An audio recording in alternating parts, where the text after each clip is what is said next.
ProRaster Scientific version 2.3 is now in the Microsoft Store. So let's have a look at the features. The key thing to remember is that you can right-click.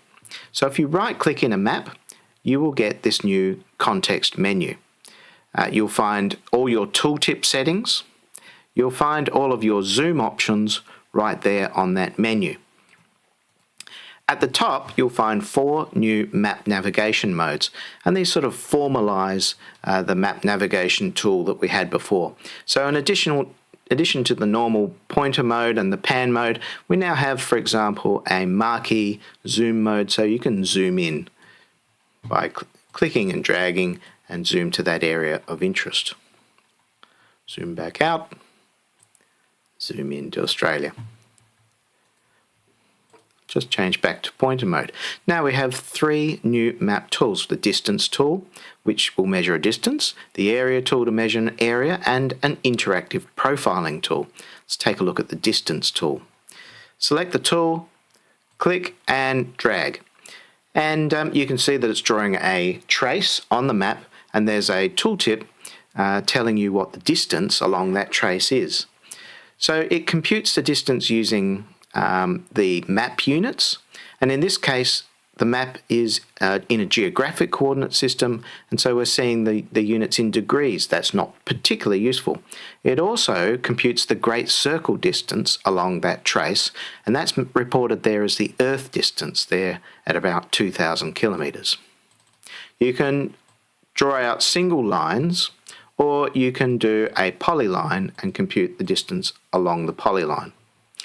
When you finish your line, you'll see that over here in the report property page, you get that information as a report, and you can copy and paste it from out of there. Let's have a look at the area tool. So now I can draw a polygon, double click to end the polygon, and it shows me some information. Here we get a map area, an earth area, and equal area. So there's a number of ways of computing the area. The first one is computed in the units of the map, again in degrees. That's not very useful. The earth area uses line integrals and Green's theorem to compute the area of the polygon on a unit sphere, which is then scaled to the radius of the Earth. That's the Earth area. And then equal area is computed by creating an equal area projection, a Lambert azimuthal equal area projection, designed for the polygon, so centered on the polygon, reproject the polygon into that projection, and then compute the area of the polygon in the normal way, and that gives you an area in meters. So this one, for example, is 1.2 million square kilometers. So if we zoom in on Ayers Rock, or I should say Uluru, we can see this in action.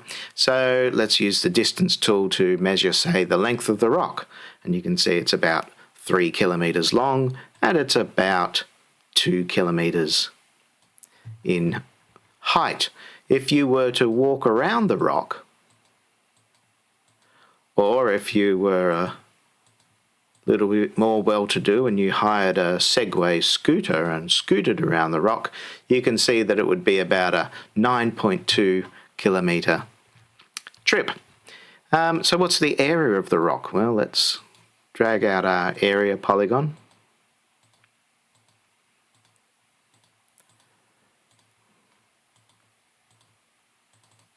You can see the area is about 924 acres or 3.7 square kilometres. So that's our area tool. Let's look at the profiling tool. And I might just change to a different data set. This is a GEPCO data set. So right click, go to profile and select single profile, and then draw out a profile across the map. And you can see that the profile is displayed underneath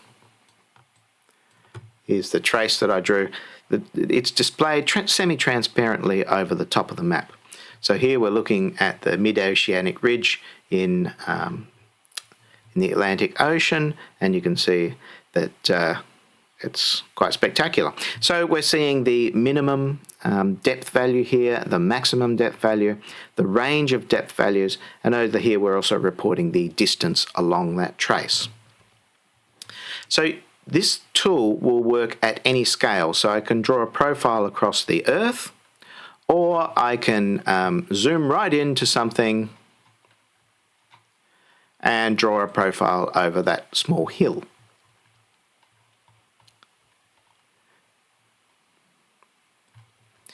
So what are our options on profiling?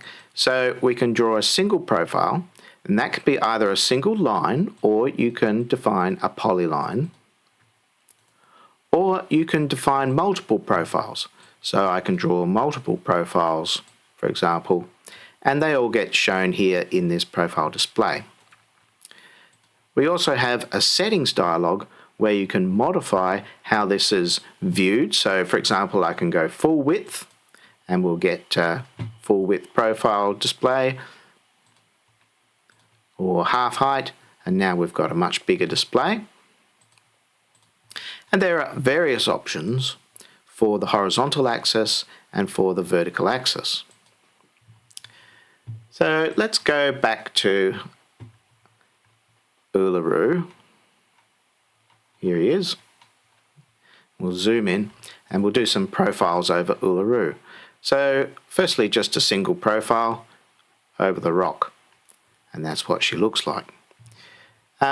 Let's now do multiple profiles, and I'll do a profile over there, and a profile over there, a profile over there, and there, and there. And you can see that they're all stacked together, and they're plotted by distance from the beginning of the profile. Now there's an option on the settings page to do this a little bit smarter. You can change the horizontal axis from distance to projected distance. And I'll switch this on to show the projection system. So this might be a little bit hard to see in the video, but there's a red line down here. This is the projected distance baseline onto which all of these profiles are going to be projected. And so all the data gets projected onto there. And so when you look at it in the profile view, it all starts to line up. And if I draw another profile through here, that'll go into the section and be added to the view. The other thing that you can play with is the vertical axis scaling. So if we set it to scaled, then you'll get a vertical axis that is the same scale as the horizontal distance axis, and you can see that that scale the rock is not quite so spectacular, and you can scale that up as you see fit.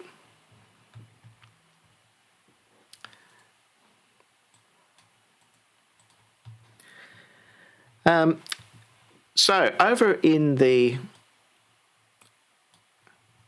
workspace tree, I'll just bring in another algorithm here. There's a new option called grouping. And again, everything's accessed from right-clicking. So if I right-click on the tree now, you can see that there are options. I can right-click in here. I can move layers up and down. So the first thing to note is that we have these new concepts called a group. This is a way for you to group layers that are similar together. So each one of these is a layer. So I've got 4 layers in this group. And I can control groups, I can control layers within the group, so I can turn all the layers in that group on and off using that group. Enable flag, and I can copy properties within a group. So for example, I can copy to all layers in the group, or to all image layers in the group, or to all layers in the algorithm. You can move layers up and down within the group, you can move layers between groups, and you can turn grouping on and off. So I can stop grouping layers, and then we just go back to the simple view where we have an algorithm and its layers. Let's undo that.